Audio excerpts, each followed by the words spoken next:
إن الحمد لله نحمده ونصلي على رسوله الكريم أما بعد فقد قال الله تبارك وتعالى في القرآن المجيد فأعوذ بالله من الشيطان الرجيم بسم الله الرحمن الرحيم وما خلقت الجن والإنس إلا ليعبدون وقال الله تبارك وتعالى في موضع آخر بسم الله الرحمن الرحيم الذين ينفقون في السراء والضراء والكاظمين الغيظ والعافين عن الناس والله يحب المحسنين وقال النبي صلى الله عليه وسلم في الحديث المباركة عن أبي هريرة رضي الله تعالى عنه قال قال رسول الله صلى الله عليه وسلم إذا مات الإنسان انقطع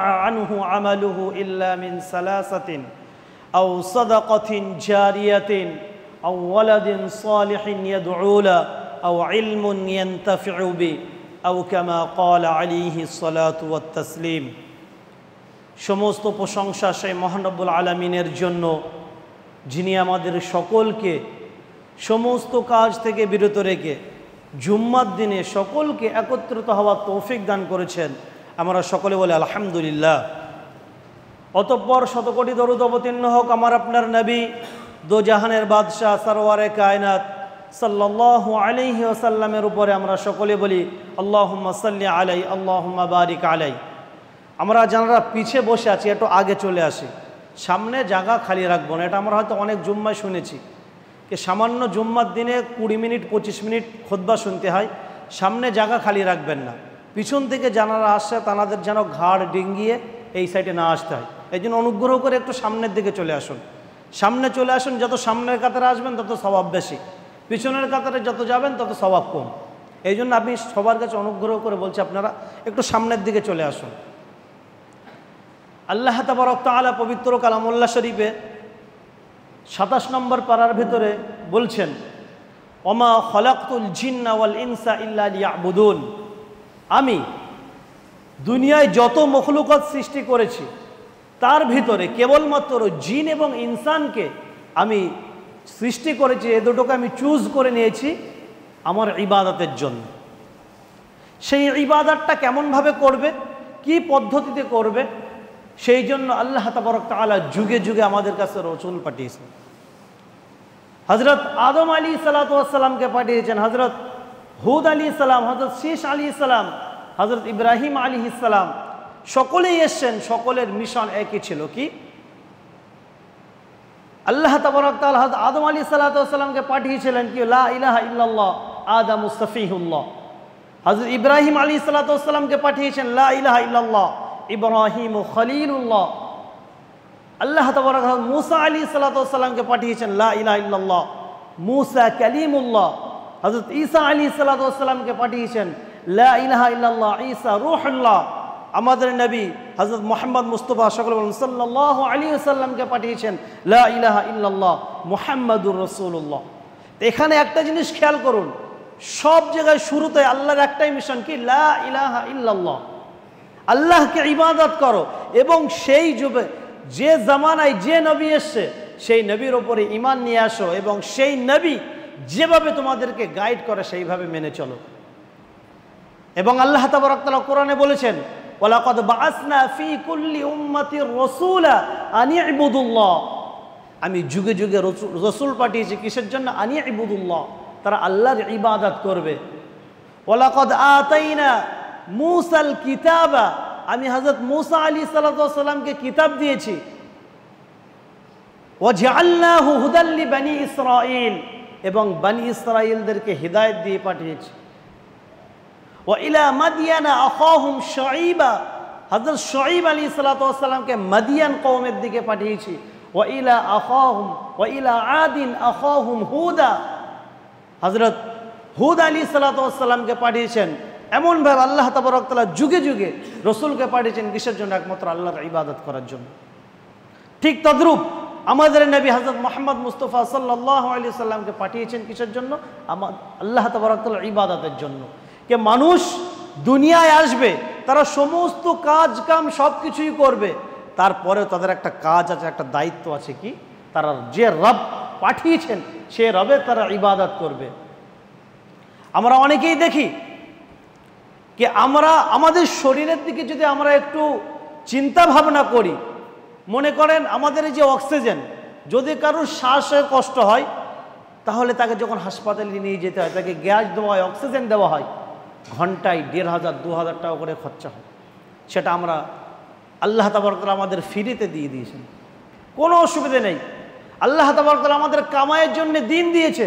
ওয়াজআলনা নাওমাকুম সুবাতা ওয়াজআলনা আল-লাইলা লিবাসা। আল্লাহ তাবারক ওয়া তাআলা বলছেন, আমি তোমাদেরকে দিন দিয়েছি কিসের জন্য? তোমরা কামাই করো। এবং ওয়াজআলনা আল-লাইলা লিবাসা, তারপরে রাত দিয়েছি, তোমরা সারাদিন ধরে কামাই করবে, ইনকাম করবে, করার পরে তোমাদের থাকান আসবে, কষ্ট হয়ে যাবে, রাত্রে তোমরা শুয়ে পড়বে, তারপরে তোমাদের সমস্ত থাকান, সমস্ত কষ্ট সব দূর হয়ে যাবে, আবার এক নতুন সকাল হবে, ফজরের নামাজ পড়ে আবার তোমরা আল্লাহর ইবাদত করো এবং তোমাদের রুজি তালাশ করো। ফাইদা কুদিয়াতিস সালাতু ফান্তাশিরু ফিল আরদ, যখন তোমরা সালাত আদায় করে নেবে, নামাজ আদায় করে নেবে, ফান্তাশিরু ফিল আরদ, তোমরা জমিনের ওপরে ছড়িয়ে পড়ো, ওয়াবতাগু মিন ফাদলিল্লাহ, আল্লাহর রিজক তালাশ করার জন্য। তো মোট কথা আমরা এটা বুঝতে পারলাম কি আল্লাহ তাবারক ওয়া তাআলা আমাদেরকে পাঠিয়েছেন তার ইবাদত করার জন্য। আর ইবাদতের মানে এই নয় আমাদের ২৪ ঘন্টা মসজিদে পড়ে থাকতে হবে, ২৪ ঘন্টা আল্লাহ আল্লাহ আল্লাহ করতে হবে, তার মানে এই নয়। আল্লাহ বলছে তোমরা আমাকে স্মরণ করো এবং আমার সঙ্গে সঙ্গে তোমরা ওয়াবতাগু মিন ফাদলিল্লাহ, আমি যে রিজক তোমাদেরকে দিয়েছি সেটা তালাশ করো।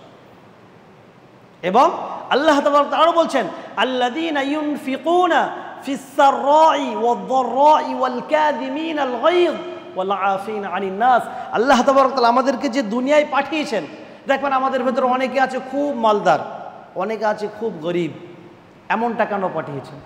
আল্লাহ তাবারক ওয়া তাআলা তো চাইলে আমাকেও আপনাকেও কোটিপতি করতে পারতেন, প্রত্যেক মানুষকে চাইলে কোটিপতি করতে পারতেন, কিন্তু কেন করেননি? ওয়া আম্মা ইযা মাবতালাহু ফাকাদারা আলাইহি রিজকা। আল্লাহ তাবারক ওয়া তাআলা কাউকে রিজক কম দিয়ে কাউকে পরীক্ষা করে, আবার আল্লাহ তাবারক ওয়া তাআলা কাউকে রিজক বেশি দিয়ে পরীক্ষা করে।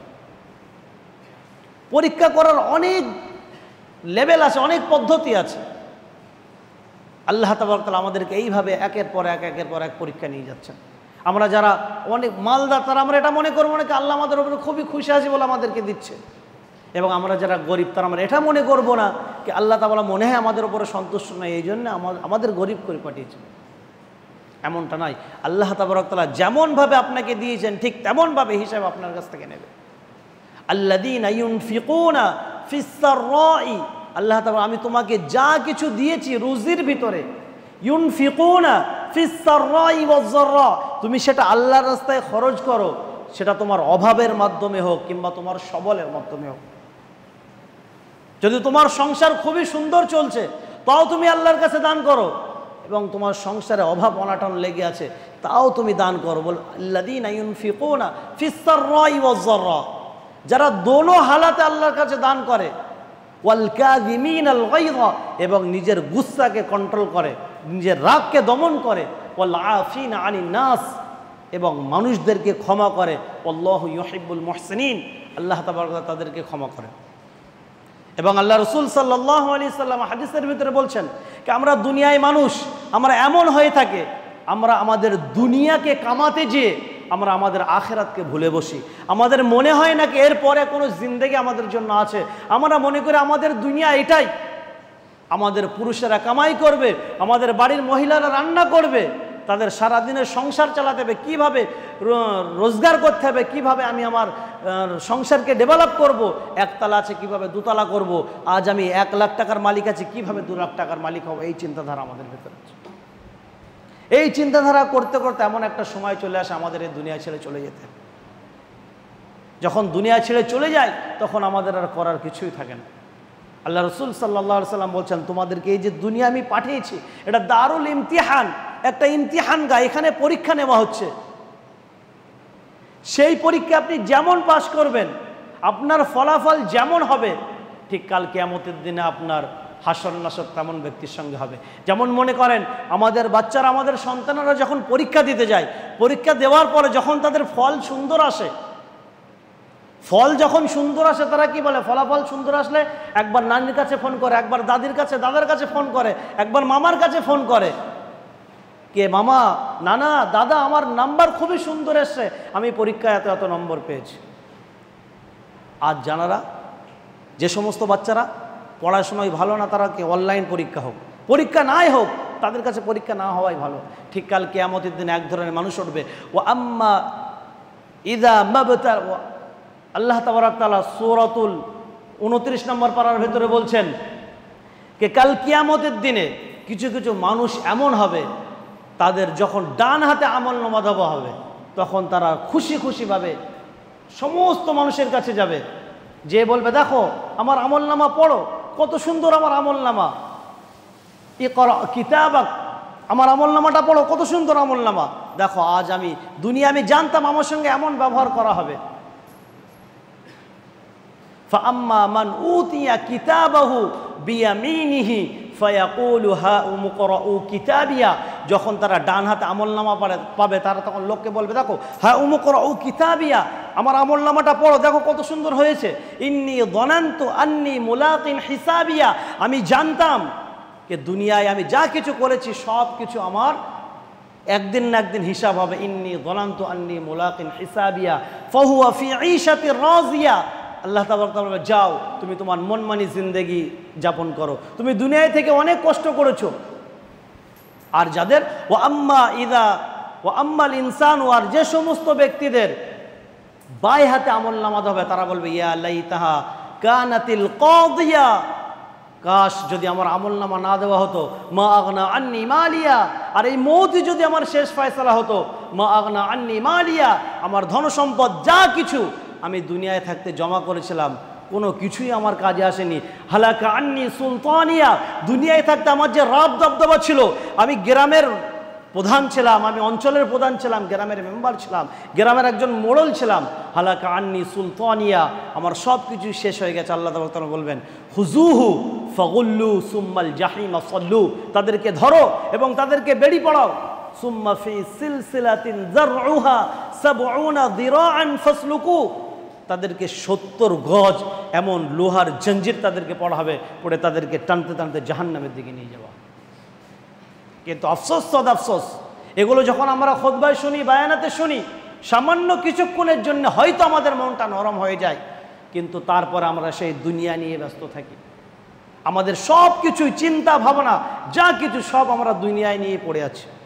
আল্লাহ রসুল সাল্লাল্লাহু আলাইহি সাল্লাম বলছেন कि মানুষের আসল জিন্দেগি মরার পরের জিন্দেগি, আর মরার পরের জিন্দেগিতে কি হবে শুনুন, ইদা মাতাল ইনসানু ইনকাতা আনহু আমালুহু ইল্লা মিন সালাসাতি, মানুষ যখন এই দুনিয়া ছেড়ে চলে যাবে তার সমস্ত সব কিছুই বন্ধ হয়ে যাবে, তার আমলনামা সব শেষ।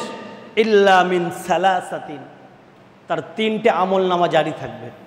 আও সাদাকাতিন জারিয়াতিন, নাম্বার 1 সাদকায়ে জারিয়া, আপনি দুনিয়ায় জীবিত থাকা অবস্থায় যদি আপনি এমন কোনো সদকা করে যান যে সদকাটা লাগাতার চলতে থাকে, যেমন উদাহরণস্বরূপ আপনি এই মসজিদে একটা পাংখা লাগিয়ে দিলেন, সেই পাংখাটা যতদিন চলতে থাকবে, আপনি ইন্তেকাল করার পরে আপনি কবরে শুয়ে ততদিন পর্যন্ত সওয়াব পেতে থাকবেন। আপনি একটা লাইট লাগিয়ে দিলেন, সেই লাইটটা যতদিন জ্বলতে থাকবে আপনি ততদিন কবরে সওয়াব পেতে থাকবেন। যদি কিয়ামত পর্যন্ত জ্বলে তাহলে কিয়ামত পর্যন্ত আপনি সওয়াব পাবেন। আপনি কোনো মাদ্রাসার কোনো তালিবে ইলমকে ফ্রি পড়িয়ে দিলেন, সে যতদিন সেই কোরআন শিখবে ততদিন আপনি সওয়াব পাবেন। আপনি মাদ্রাসায় কোনো একটা জিনিস দান করলেন, সেটা আপনার সাদকাতুল জারিয়া হয়ে যাবে।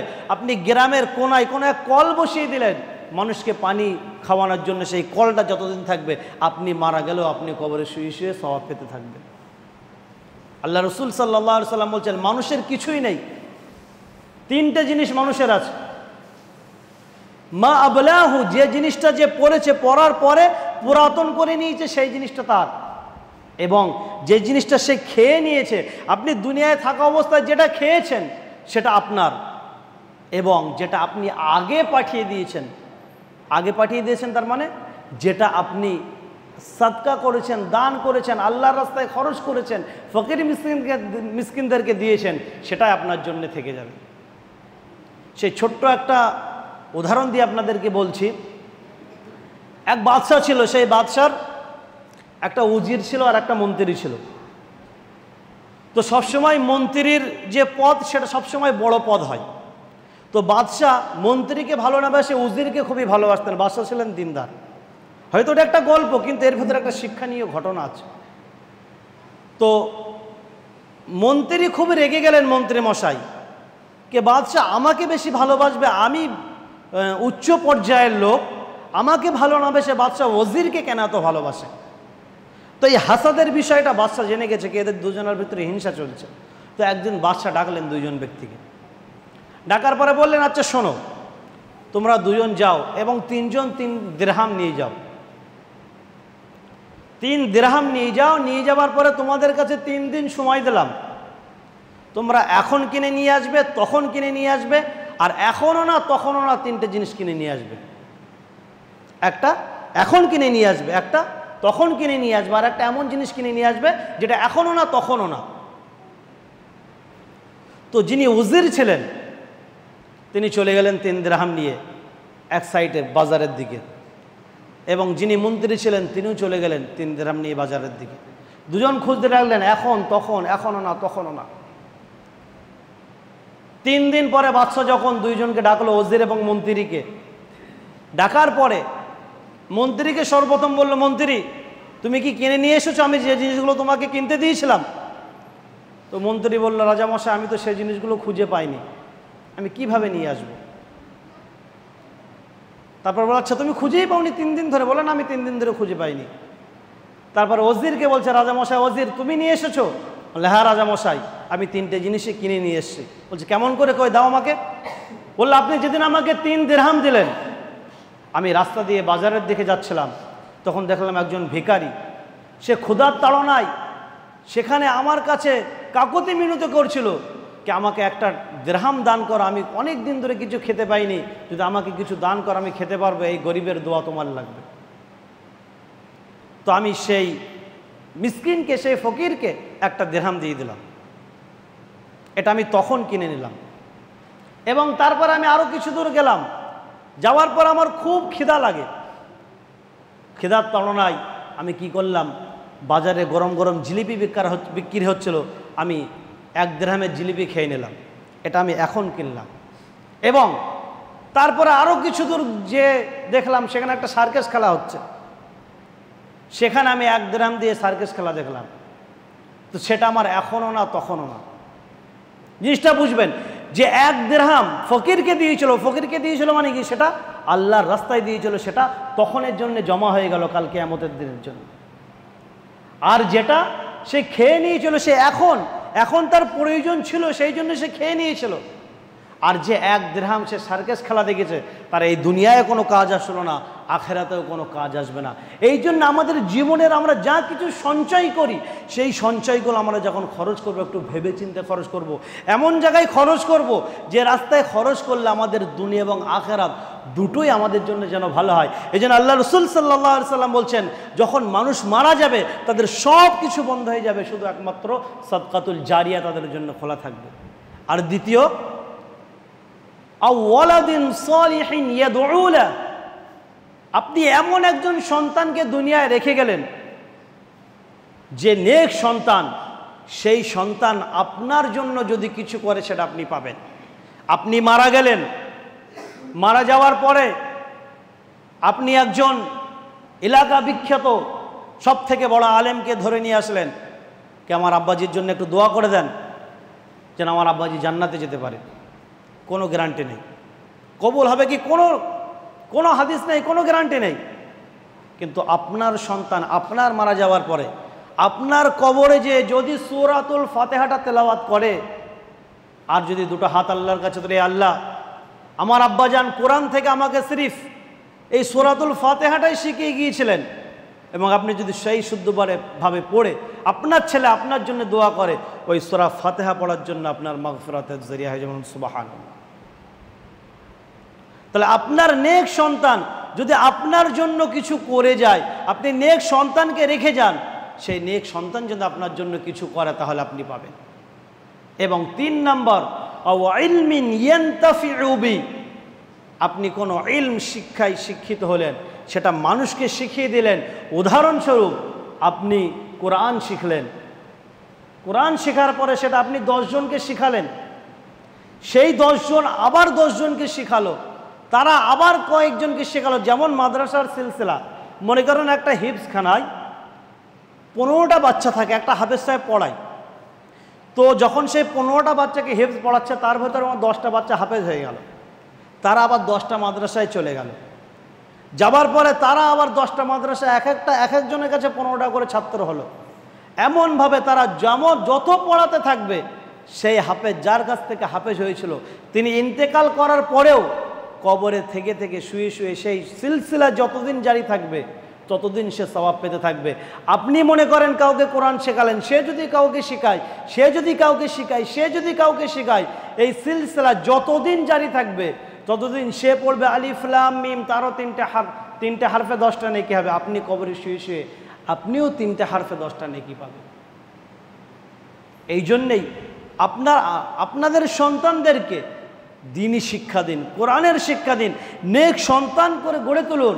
এবং আপনাদের যা কিছু ধনসম্পদ যাচাই করে, যা কিছু আপনারা সঞ্চয় করছেন, সেগুলো যাচাই বাছাই করে এমন জায়গায় দান করবেন যেটা আপনার দুনিয়া এবং আখিরাতে সব কিছু হয়। সাহাবায়ে কেরাম রিজওয়ানুল্লাহি তাআলা আজমাইন তো আমাদেরকে এই সবক দিয়েছেন।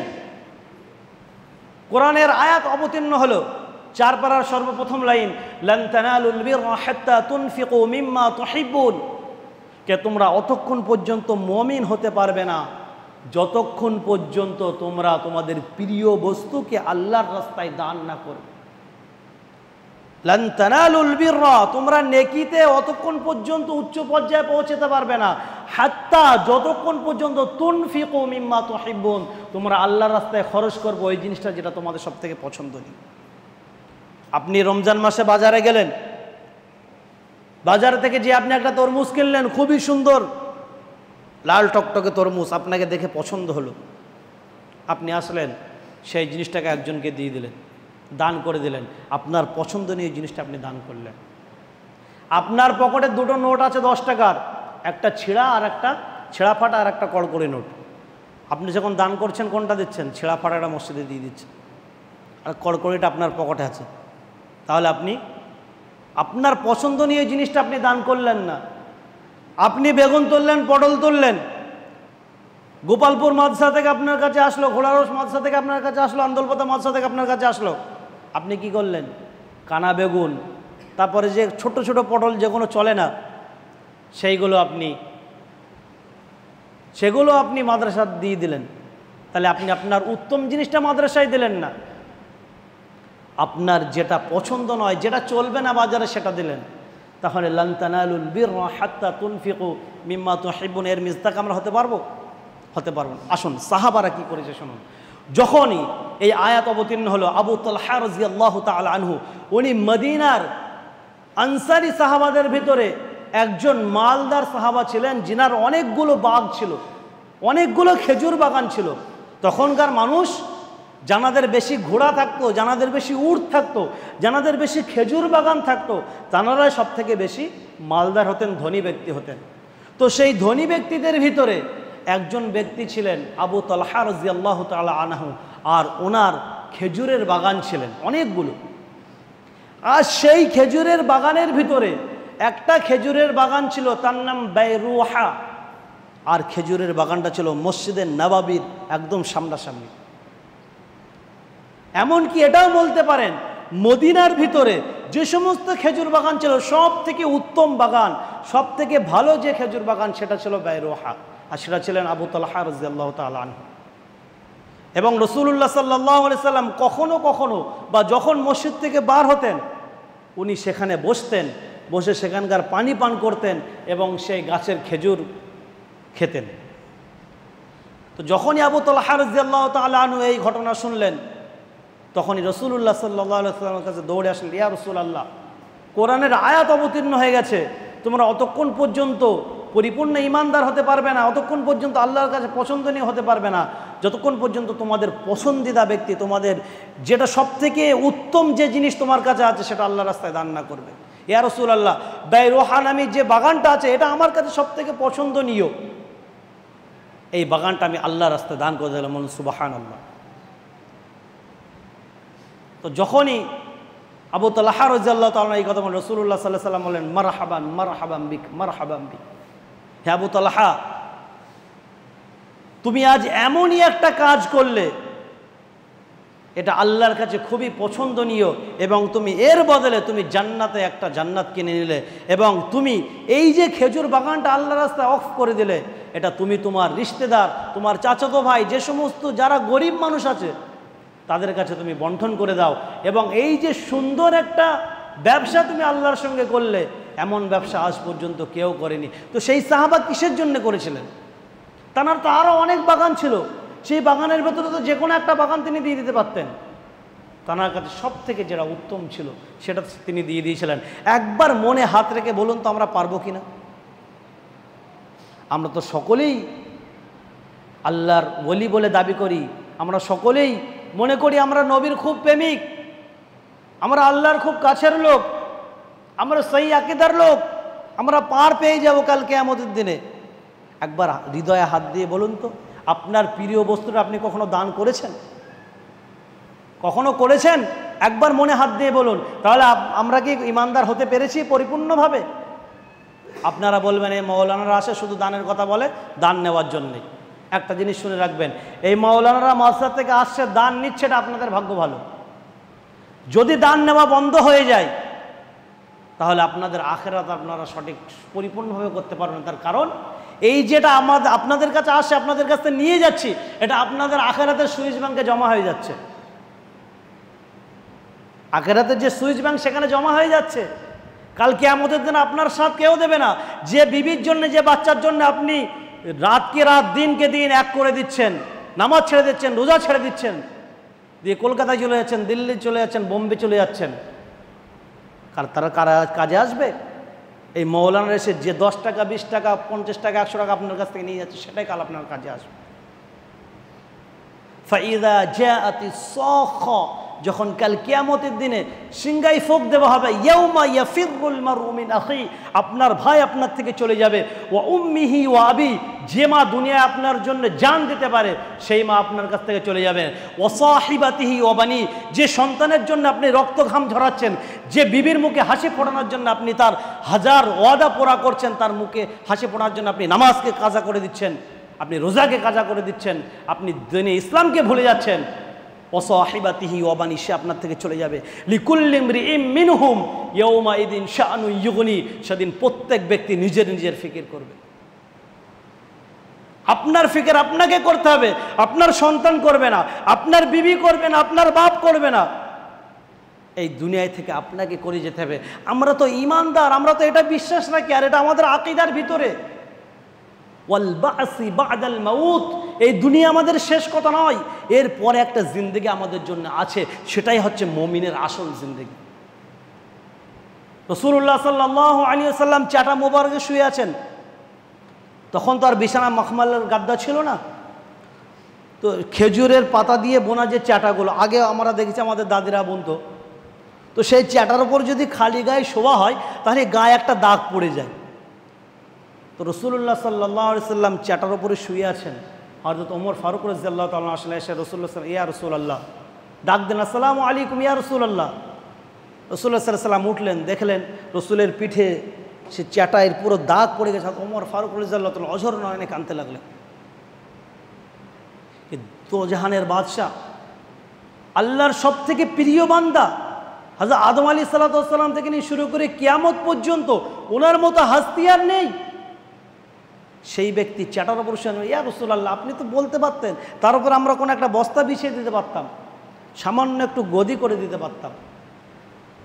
রাসূলুল্লাহ সাল্লাল্লাহু আলাইহি ওয়াসাল্লাম ওমর ফারুক রাদিয়াল্লাহু হাতটা ধরলেন, ওমর আমি যদি চাইতাম এই মক্কার সমস্ত পাহাড়কে আমি সোনায় পরিণত করতে পারতাম, কিন্তু আমরা তো ইমানদার, আমরা তো দুনিয়ার জন্য আসেনি, আমাদের যা কিছু চাওয়া পাওয়া আরাম এশ সব কিছু আমাদের মরার পর থেকে শুরু হবে।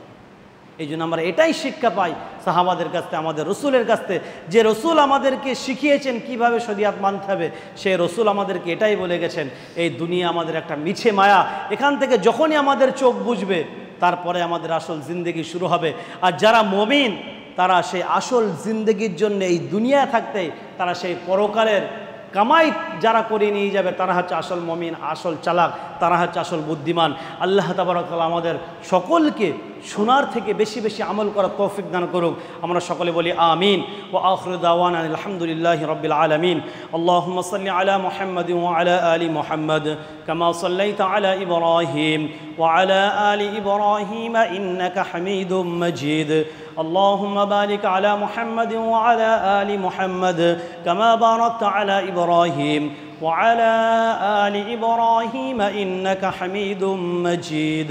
عباد الله ورحمكم الله، إن الله يأمر بالعدل والإحسان وإيتاء ذي القربى وينهى عن الفحشاء والمنكر والبغي يعظكم لعلكم تذكرون.